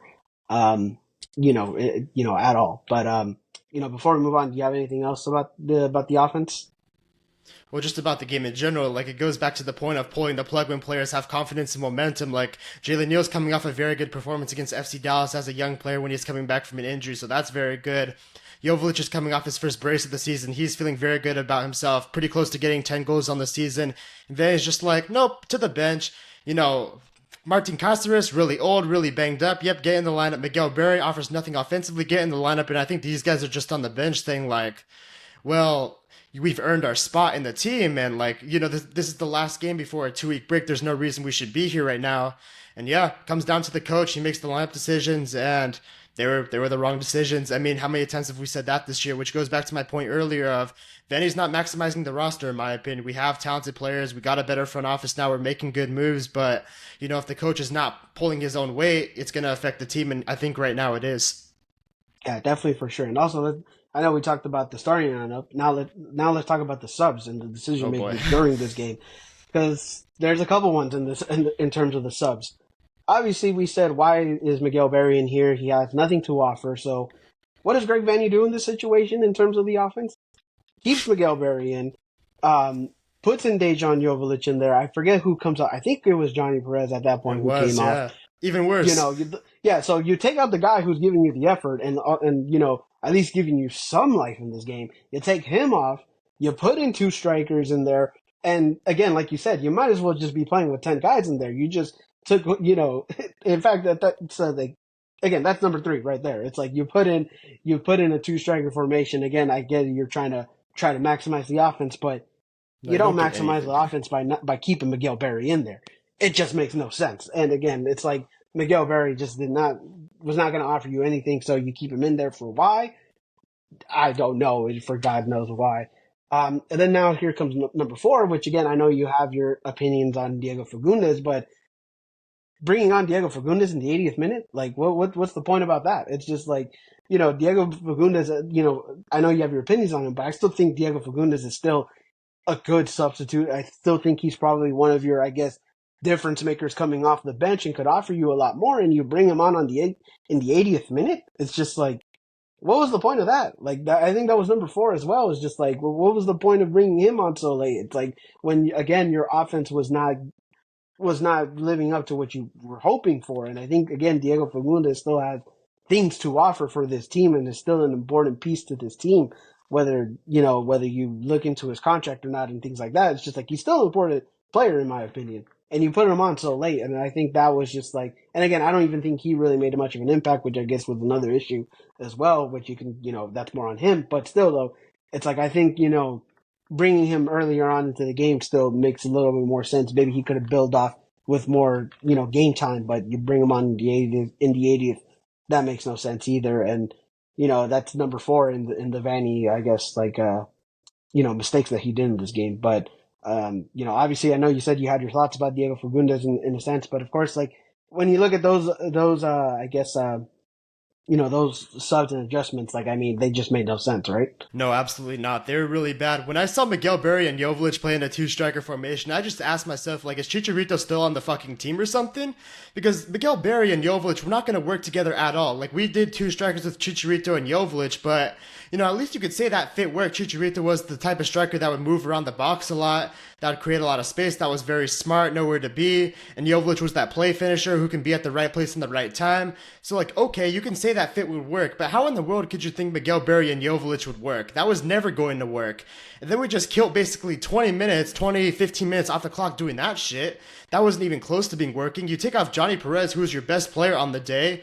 For what? You leave on Miguel Berry? Like, why do you leave on Miguel Berry? What was Miguel Berry doing for you? What did he do to earn to stay on the field? Like, that fit wasn't going to work. He was giving you nothing. Terrible, man. Terrible. I also think bringing on Daniel Aguirre when we were losing, he's not a player you want to bring on when we're losing. Fagunda is very ineffective, but I think the main talking point is the two-striker formation with Berry and Jovic. That was so bad. Like, that was so just idiotic to do. And it had no chance of working, and it clearly didn't. And then, you take off Miguel Berry with about, 10 minutes to go. You say, hey, Jovic, figure it out with 10 minutes and the rest of the offense. It's not enough time at that point. And I feel like at that point, even the last 10 minutes, Jovic was confused. Ricky Puig was a little bit off. The entire offense was in a bunch of places. They just weren't on the same page. So Greg Vanney just completely kind of fucked this team over with his terrible decision making. And yeah, Greg Vanney and terrible decision making, those are two words that can go together timeless amounts of times this season. It's just a reoccurring theme, and yeah, I mean, it cost us yet again. Who's surprised, really? I mean, not me. No, I mean, I don't think anybody's surprised because I think when you saw those adjustments, you were like, this ain't going to work. This ain't going to work whatsoever. And I think, No. it really did. Again, this goes back to Vanny and I guess just like his decision making. But yeah, I mean, obviously it was terrible. And I don't think really anybody felt confident whenever those adjustments were made. So, yeah, I mean, obviously it was terrible. I think it really was terrible. And that's just the story of this game. It was terrible. I mean, again, we can go on and how bad it was, but yeah, I mean, obviously, I guess just to give the final points, in my opinion, is just like, yeah, this loss definitely gives you a step back for sure, to an extent, but yeah, it's like you're not you're not happy with this result, and at the end of the day, it's like if you want to convince people that this is a contender, whether it's for Supporter Shield or for MLS Cup, hell, even Leagues Cup, if you want to mention it, because you still got to win obviously a lot of games in that tournament if they want to focus on that tournament. So it's like it's like if you want to be a team that's going to contend for trophies, it's like that performance did not show you that this is a team that can contend for trophies yet. So yeah, so obviously that's just the final points of this game. But any other points you wanna say about this game before we move on? I mean, yeah, I have one more point to make. Obviously, we're talking about Greg Vanny a lot, as we should. He was just absolutely horrible this game with basically everything he did. But I also think this game can come down to simply to that, like, if Edwin Cerrillo and Miguel Berry just simply were not on the field, like Brugman and Jovic were starting in their place, I think the Galaxy get a result from that game. Like, Cerrillo and Berry were so bad in that game compared to everybody else, like, so much worse compared to everybody on both sides. You could almost just say, like, yeah, if you take those guys off the field and put them in with two guys that maybe could do a better job, we're walking out of there with at least a point, which is at least something. But, I mean, those guys were just so much worse than everybody on both sides. It's like they really did hurt the team a lot. And then Greg Vanny making his decisions just kind of slammed the door shut. But yeah, I mean, horrible, man, horrible. This team's not very deep. You know, the summer window's coming up. We're going to get into Galaxy News. Maybe we have one signing on the way, but I mean, I think we need multiple signings on the way if we want to be a more complete team. Because right now, I mean, some of these players just are not cutting it if guys are not available. Yeah, I mean, obviously we're halfway through the season, so you got a lot of film, you got a lot of tape, you got a lot of things to review on this team, and I think like obviously the summer window's coming up, and again, we're going to mention right now shortly about a signing, which could, obviously benefit the Galaxy, of course, but yeah, I mean, obviously there's still some questions to be asked, questions to be answered, and I think, if you're Will Kuntz and you're looking at this team and you're going to make some decisions in the summer window. So obviously we're going to see what's going to happen there. And obviously if you're Greg Vanny, you got to start thinking you got to start thinking some things to help you in your case this season if you want to keep this job, because again, he's still on the hot seat. I think whether he makes the playoffs or not, he's going to have to do a lot of things, at least for me, to convince that he can keep this job, right? So, or to at least get an extension, right? Because obviously his contract ends, after the season. So, there's still a lot of things to be, answered, but obviously we still got a whole second half of the season, which,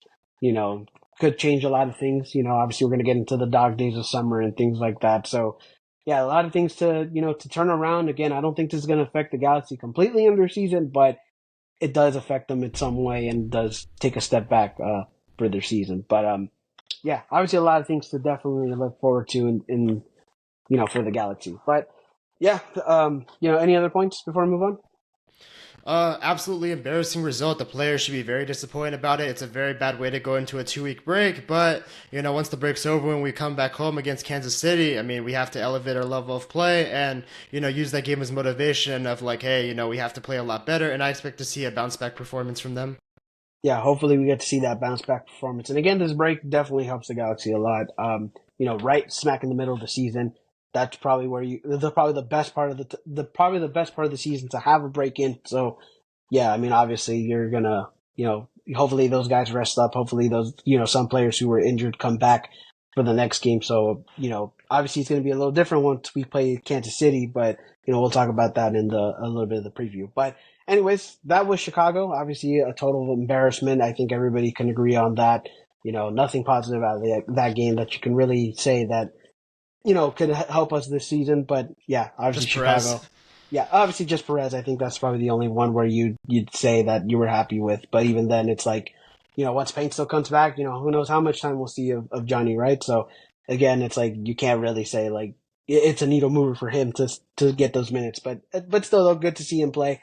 But anyways, yeah, let's get past Chicago because I think everybody wants to forget Chicago, right? So, yeah, let's talk about some Galaxy news, which there is a lot of Galaxy news. First, let's talk about something that we actually did talk about last episode, which was the Ricky Puig extension that gets officially, announced. It's for two more years till the end of the 2027 season. So obviously, Ricky Puig gets an extension. We kind of talked about it last week, saying this is a win-win for both sides. Ricky Puig gets more money, and he gets to, be the top guy on the team. This is going to be his team. And then for the Galaxy standpoint, it's a win because you sign him for more years. And let's say the fact that a team comes in and wants to purchase Ricky, you're going to get a transfer fee off of that. You're going to make money off of Ricky. And you're also going to make money off of Ricky just in general if he stays. So it's like, it's a win-win for both sides. But, yeah, obviously we got to find out what those years were. How do you feel about the extension, real quick? But how did you feel about the extension of Ricky Puig? Yeah, obviously very happy. It just proves that right now for this Galaxy team, the window's now, right? Like in MLS, things change very quickly. Like teams win MLS Cup in the season before they don't even make the playoffs. That happens all the time. Or teams have great seasons, fall off seasons. So I think just right now, getting him under contract, having this window with him, even after the bad season we had last year, you can kind of say that like the window with him is now. You're gonna try to win now. You're gonna try to put the best possible team like around him. Try to maximize this roster as a whole. And yeah, we're trying to do that right now. Obviously, coaching and depth is a big issue, but yeah, it's good to get him under contract. I'm happy he's here. Hopefully, he stays for a long time. Obviously, we'd love to have him, but yeah, it's good he got the contract done for sure. Yeah, definitely. It's definitely good to see that contract and that extension because obviously I don't think anybody, I think everybody likes Ricky Pooge, right? Or at least to a certain extent, right? So it's like, yeah, obviously you're happy that we keep him, and again, it's a win-win for both sides for the Galaxy and for Ricky Pooge. So obviously it's great to see that we're gonna have him for at least 2 more years. So we'll see how that goes this season, and obviously in the seasons to come. But yeah, big win for both sides. But yeah, that was one of the big Galaxy news. Obviously, there was another piece of Galaxy news which was interesting. I don't think we talked about it last week. I think this was kind of developed, at some point within the weekend. But of course, Marco Royce was the big topic point after that Chicago game and just in general for the weekend was Marco Royce coming to the Galaxy. Obviously, there was a lot of reports out there. Basically, they're saying it's done. We gave Charlotte their discovery paid a fee for for his discovery rights around 350K, which again, some people were saying like, hey, that's not bad getting his discovery rights. Some people were saying all he needs to do is just his medicals and the deal is done. Some people are saying that, Marco Royce just wants to see the Galaxy facilities and everything that they have to offer before he makes a decision. But I feel like for the most part, the direction is that like Marco Royce, you know, as of right now, looks like it's going to be a future Galaxy player and, going to come to the Galaxy. But obviously, there's still a lot of reports and things out there, and, we got to see what happens. But yeah, Marco Royce, the big topic of conversation. Obviously, he also played the Champions League final, which unfortunately he lost.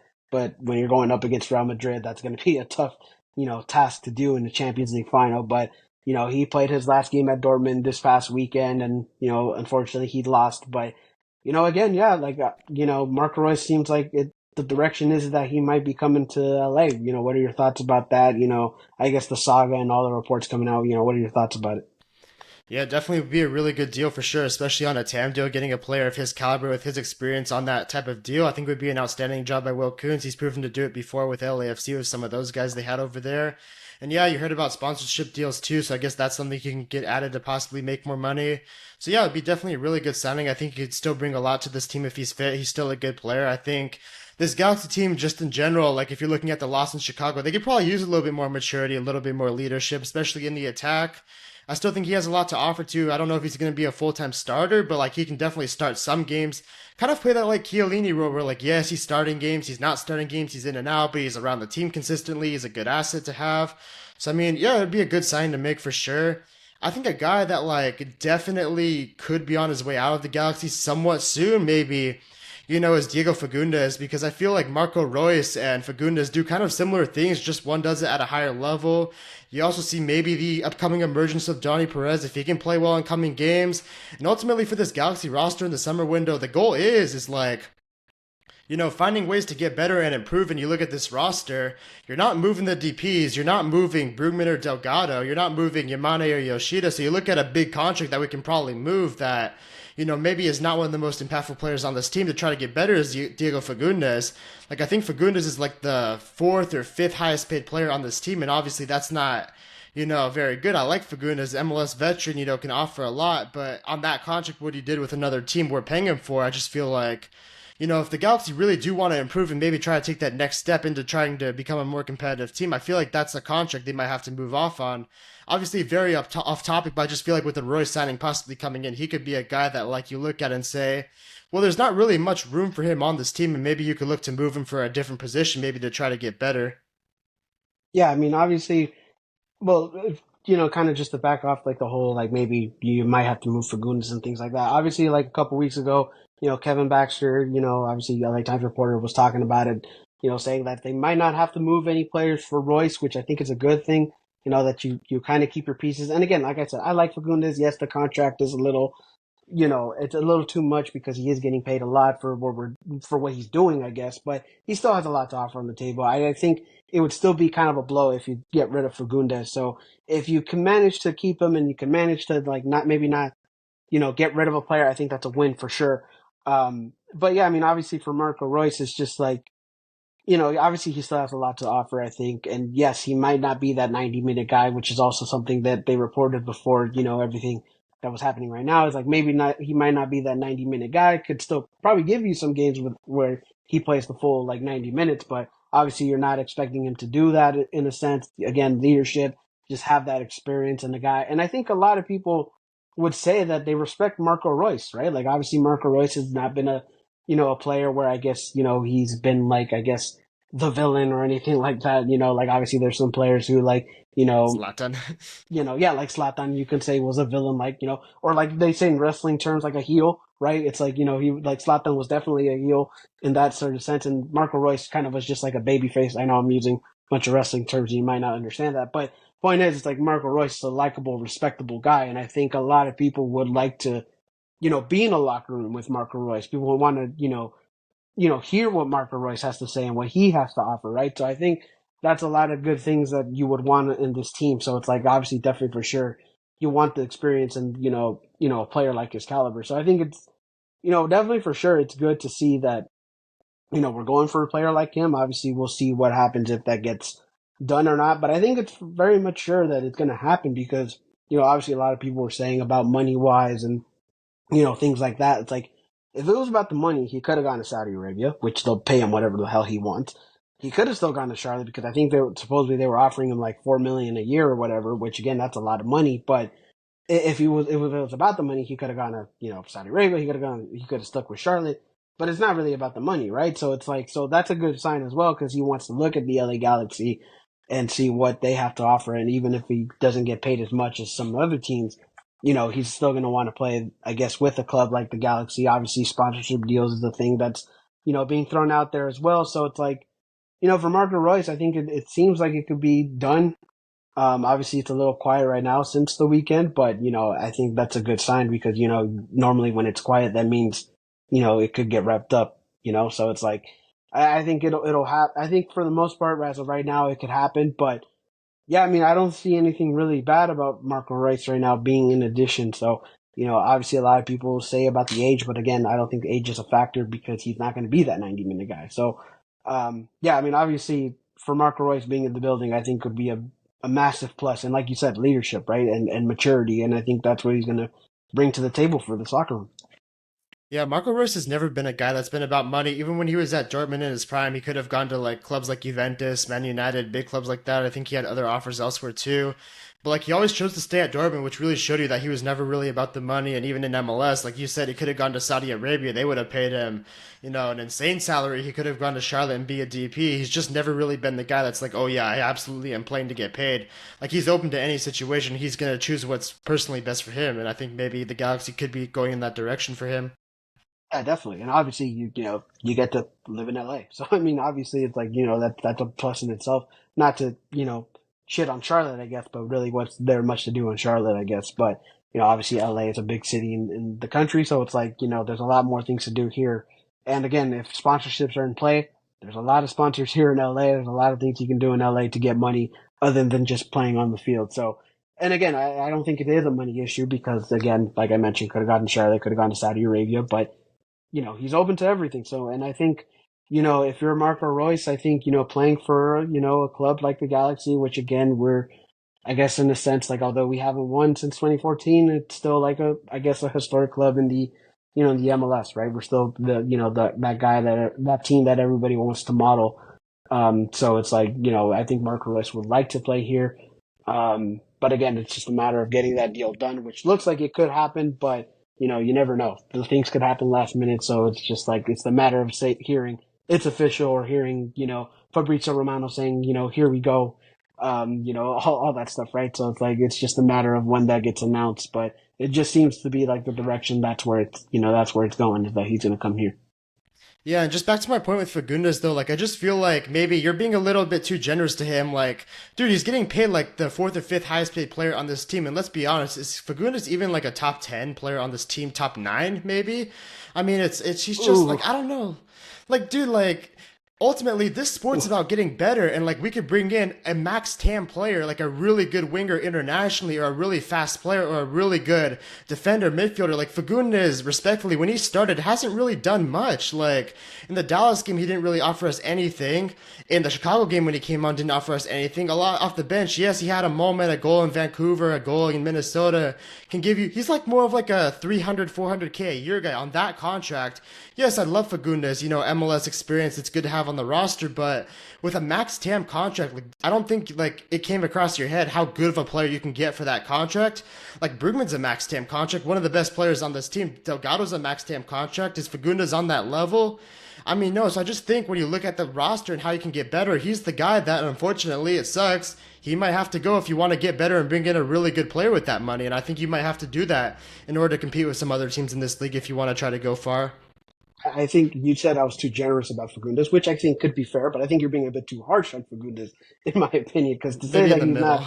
not, yeah, but I think you're being a little too harsh because to say he's not, I guess, a top 10 player on this team is kind of, I I think that's a mean, little bit too much because it's like, and I don't want to go into listing who's those top 10 players, but I think he's still a valuable asset. I still think he brings a lot to the table. And when in terms of the contract, it's like, that wasn't necessarily the Galaxy's problem because obviously that's what Austin was paying them, what's and our Will problem Kuntz now? decided to, what's up? It's our problem now, though. We're the one paying him for something he didn't Well, do with yeah, our team. but obviously, compared to what he was getting offered in Austin, he wasn't doing much in Austin, and kind of revitalized a little bit more here on the Galaxy. So I think it's like, yes, is he still overpaid? I think yes, I would agree with that, but at the same time, it's not like, and again, obviously, this probably isn't apples to apples, but obviously, when you look at the whole when we had Cabral, right? It's like we were paying him a shit ton of money for him to basically do nothing. It's like I think Fagundes still has so much more to offer, and again, I think yes, the contract is an issue, but I still don't think I don't think that if you get rid of Fagundes, that makes you a much better team, right? Like obviously it depends what you do with that money, but it's just like you know what you have with Fagundes is what I'm trying to say. It's like, and again, I still think he's a valuable asset. Again, maybe I'm being too generous, but I think you're being a little too harsh in the whole Fagundes thing. So I think it's a little bit in the middle. I don't think it's he's a bad asset, but yes, I think the contract is a little bit it's a little tough, I guess, to deal with. But I don't know. It's just like again, I don't think again I supposedly we don't have to move anything for Marco Royce, and hopefully it doesn't come down to moving Diego Fagundes. But again, Oh I no, think that's not the oh point at all. Like we can bring in Marco Royce. Like we have the salary cap to do that. Remember when we let go of Tyler Boyd? That's when it kind of opened up for that room to bring him in. But I'm just talking about this summer in general. Like I think this team, has room to get better. Like if we bring in Marco Royce and like one U22 DP striker, is that enough? Like I don't know if you're quite understanding how great of a player we can get with that max tam contract. Like you can get in some really good guys. Thinking about it this way, Ricky Puch in his first season was a tam player.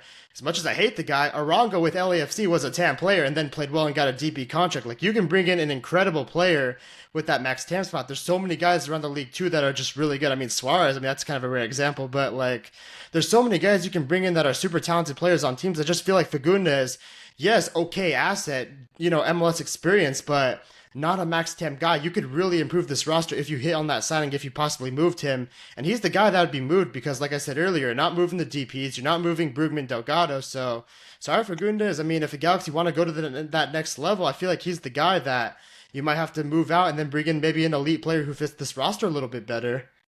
okay, but but now my question to you is that if you do get rid of Fagundes and you have a spot for Max Tam, what position are you going to use that on? Because really the only one that I can see is just probably striker. You're not going to move any of your center backs because you're pretty. That's not a position you're going to need. Maybe right back, but are you really going to do it? Not even right back because you have your No, money no. because you need depth for right back. Really, left back you're pretty much set. Midfield, you're starting wise, you're pretty much set. Depth, like again, if you're going to have a Max Tam for a depth player in the midfield, you might as well just keep Fagundes at that point. So it's just like realistically, where are you going to get with that Max Tam other than just maybe the striker? That's the real question now. Because then that, Yeah. that that becomes yes, you can move Fagundes, yes, you can open up roster space, But then what are you going to use with that roster space? Again, that would be my question, I guess. Well, my point is, yes, it would be a depth piece regardless, but it would be a more impactful depth piece that's maybe a first guy off the bench But who how fits our isn't roster Fagundes better. not a? But how is Diego Fagundes not an impactful depth piece? I think he's done enough to be an impactful depth piece. I just don't like the fit, honestly. I don't think he works really well with Ricky. He's not quick. And I don't think he works really well with Jovic. I don't think he finds him very well. I don't think him and Peck are great together. I don't think him and Paintsel are good together. He's not always on the same page with the midfield. I'd just rather get a player that maybe fits this team a little bit better. And then it doesn't have to be winger necessarily. Like if Johnny Perez takes a really big step forward, maybe he can be kind of the new Fagundes for us. And then you maybe get a backup number 8. Because Aguirre, again, I just don't like Aguirre very much. Like, yes, he can play like one role in one instance, but he's just not that impactful of a player. And then maybe you can get another winger too if you want to go that route. Or maybe use the U22 on a winger and, use the TAM spot on a more experienced striker.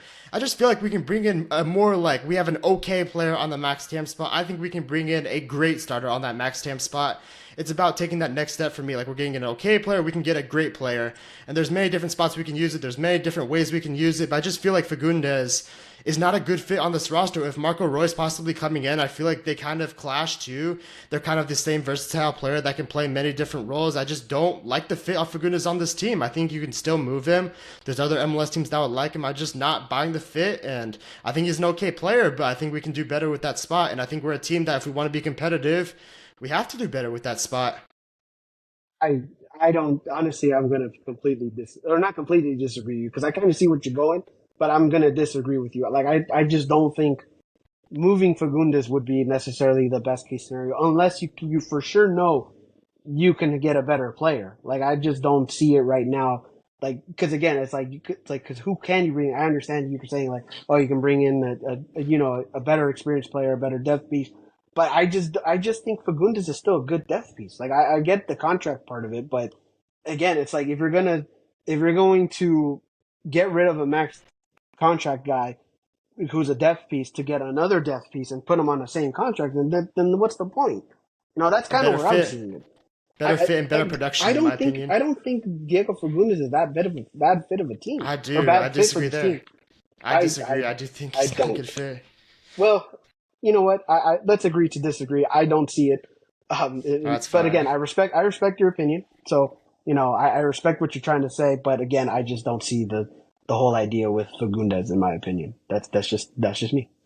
Yeah, I just don't see Pooch and Fagundes working together well, and I don't see Fagundes and Jovic working together well. Like Fagundes is not going to make runs for Ricky. He's not really going to supply Jovic. They don't really combine very well together. I just don't like the fit. It's just my point of view. But I mean, we're not the ones making that decision. But I think if you want to get better, it's like he's the one. Like you could probably admit this. Out of everybody, he's the one probably to get moved if anybody, because like I said, you're not moving the DPS, you're not moving Brugman, you're not moving Delgado. You're looking at our high-paid players. He's the one where you would say that, like, yeah, out of those guys, he's the one probably to get dropped first. I mean, yes, and yes, I would say yes. He would probably, if you want to move him, he'd probably be the likely guy.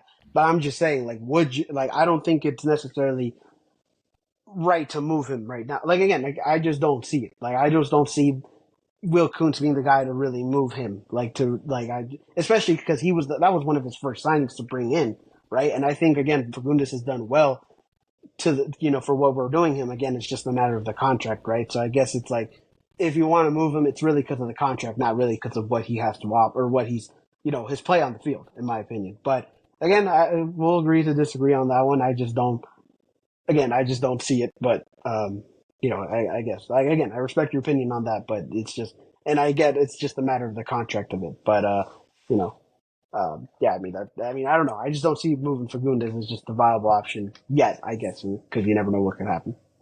Well, for me, it's the contract and it's the fit on the team. Like I said, I don't think the roster fit is very good as well. But what I would also say is Marco Royce and just one U22 DP striker enough, like, to really take this team to the next level? I mean, maybe, but you could possibly say we could use another one or two players. Like, I just don't know if that's, going to raise us to a high enough ceiling to be able to compete with some of the better teams in the conference and in the league, in my opinion. Like, that's what I'm trying to say. I'm trying to say, like, we should maybe try to go more all in with some of the assets we have. But that's just me. Like, I'm always someone who's like players in, players out. We could always get better. That's just kind of my mindset. But we'll see what happens. I mean, anything's up in the air, really. No, yeah, obviously, yeah, respectable, fair enough, I get it, but and again, yeah, there's obviously some other needs that we can have. Like obviously, I think in terms, like, again, when you look at the defense, I think you're basically set, and maybe except right back because you could get some more depth. And then center back again, we still need to see what Goddesses has to offer.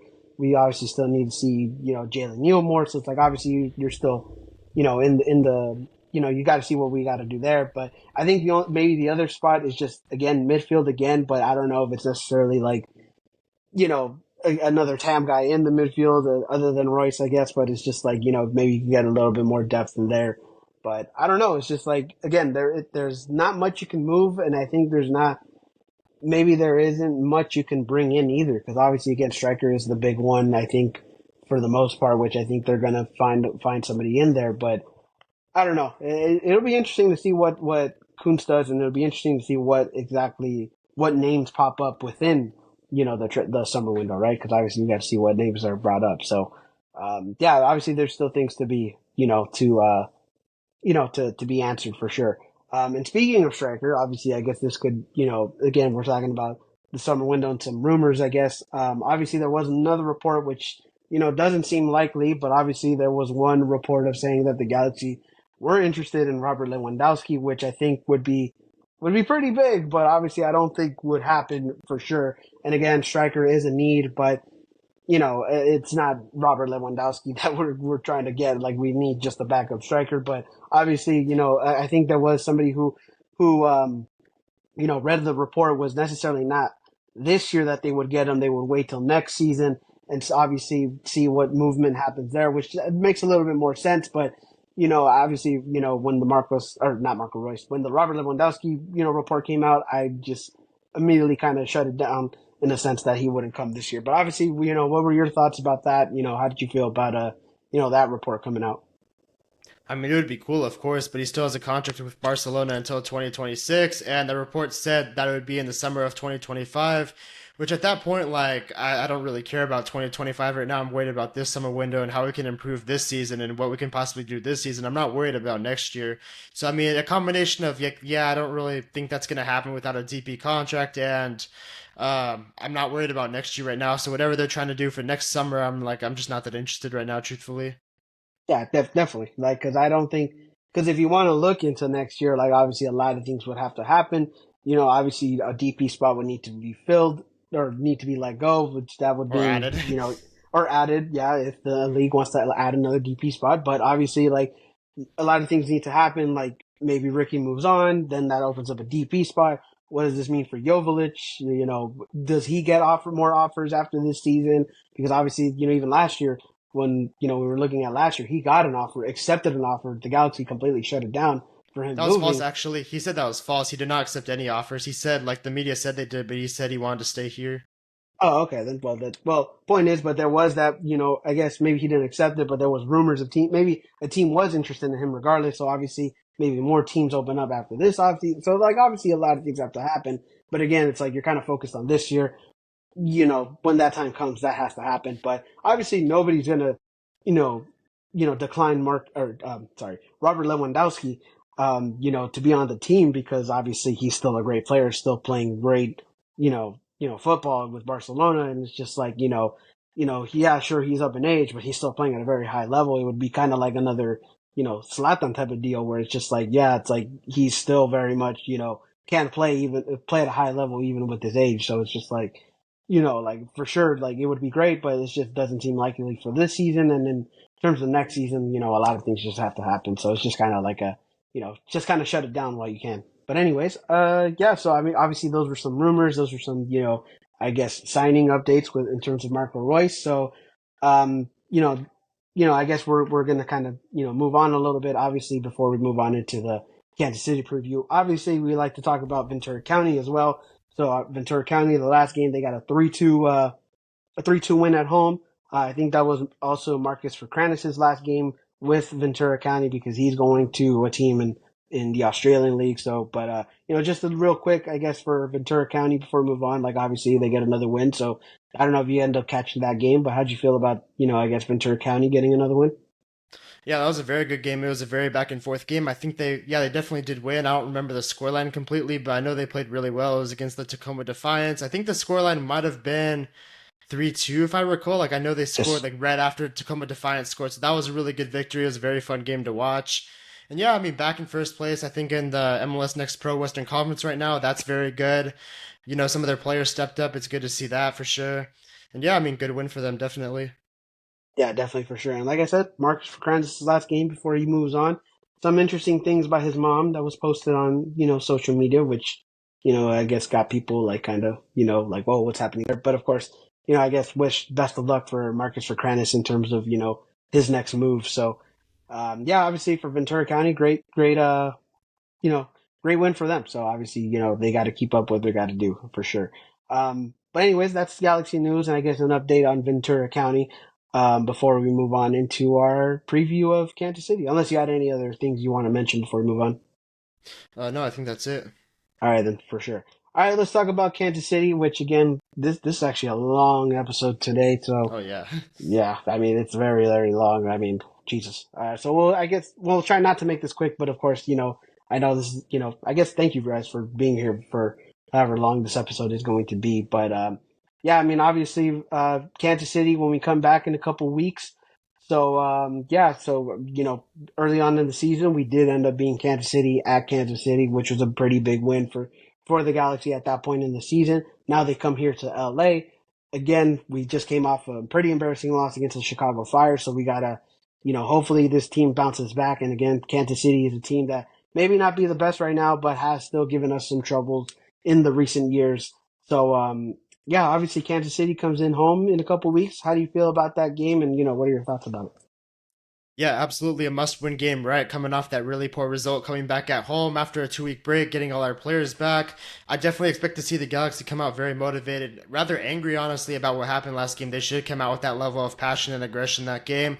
Kansas City actually even worse than Chicago. Chicago was on a 9-game winless run when they came to play us, and Sporting KC is on a 10-game winless run, so they're even worse, honestly. And now we're at home. There's no excuses of the travel, of rotation. There shouldn't be any, right? So we need to come in here, put in the performance we were supposed to put in Chicago, hopefully get the 3 points. It's a game we really should win. Kansas City, you got to be careful. They do have some difficult players. They have a team that can turn it on at any given moment. We even saw last year they started off the season terribly, and then like around the summertime they had a massive resurgence, made the playoffs, knocked off the number 1 seed. So you got to be careful. This team definitely can be dangerous and turn it on off a switch, you could say. But at home with the way they're playing right now, you got to say the Galaxy, have to win this game, right? Especially when you look at our upcoming games. We got some difficult games coming up. So you got to say, when you look at this game, we need to bounce back, right? We definitely need a bounce back performance, and hopefully we can get that. Yeah, definitely. Got to be a bounce back performance. Got to maximize the points at home. And once again, until we lose at home, it's like the next team that's going to come in is going to want to beat us at home, be the first team to give us a loss at home. And Kansas City's going to go in there with that same mentality, right? So, but yeah, if you're the Galaxy, you got to go in here and, like you mentioned, angry in this game. Like they got to, go in all out. And again, you're going to have players back. You're going to have Brugman back. You're hopefully going to have Paint still back in this lineup. And yeah, there's no excuses. There's really no excuses for the team. There's no excuses for Greg Vanny, even though, he's got to step it up in general. But, yeah, I mean, obviously, like, there's just no, excuses in general for this team to get the points at home, and you got to win this game. And yeah, Kansas City is one of those teams that still can give you a tough time. Obviously, even though Alan Pulido hasn't been the best in this year, he's still, I think, a weapon for them. I still think that he can probably turn it on at some point. I don't know if Johnny Russell's back. I know he didn't play last time we played.